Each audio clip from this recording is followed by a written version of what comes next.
Okay, this is the passenger side. On the far end, it's just square tubing. Try to get an angle up inside there, and the bolt goes all the way through. So the square tubing is a spacer, and it's only about 6 inches up in there. Coming back to here, and it looks like I even some of these have that metal below it. Let's see if I can get a picture there. That's part of the seat bracket, and I did not take that off right there. Sometimes if I needed to, I would add a washer to space it up. Like here's an example of where I used just a tubular spacer and then added some extra kind of shims to get it to the right height. On the front, let's see if I can, oh, it's too hard to see. Pause. Okay, so for the front, the bracket sits right on the existing floor pan, and a few inches in front of that I have a small spacer and the bolt. Again, just a like a cylinder, kind of hollow cylinder spacer, nothing too robust. Over on this side, I have again another, crap, so hard to see. Another channel of square tubing laid on its side.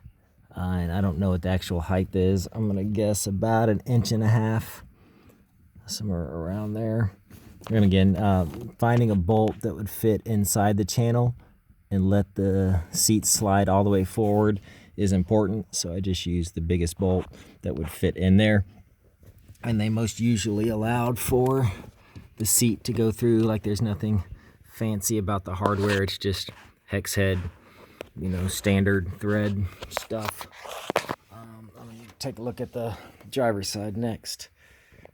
All right, so over on the driver's side, on the back portion, there's that same channel tubing that I used on the passenger side, and the bolt just happens to be farther forward than the actual bracket. I'll get a little bit closer, like I guess not the bracket, but the channel, whatever the seat slides on. That rail, I think it's called, or the rail comes farther back on this one than where the bolt actually goes through. Hopping forward some. All right, yeah, this one was interesting in that I just used, oh crap, this is so hard. Angle iron that went farther back along the seat and kind of tapered up, but I still had a spacer right there, and this one feels pretty tall. It's at least 3.5 inches. And I think it's because there's those two bolts is why I used the spacer, the angle iron before, just to gain some strength and not have the very tip edge carrying too much weight. Let's see, over on the inside portion, this is the same square tubing that's on the passenger side. That's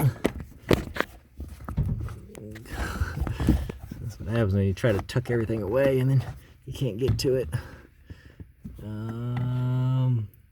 Yeah, that's maybe a good enough picture of it. Anyways, that's that. So that gives you a decent idea. I'm pretty sure I mocked it all up with wood to begin with. I have no idea what orientation this phone is in now.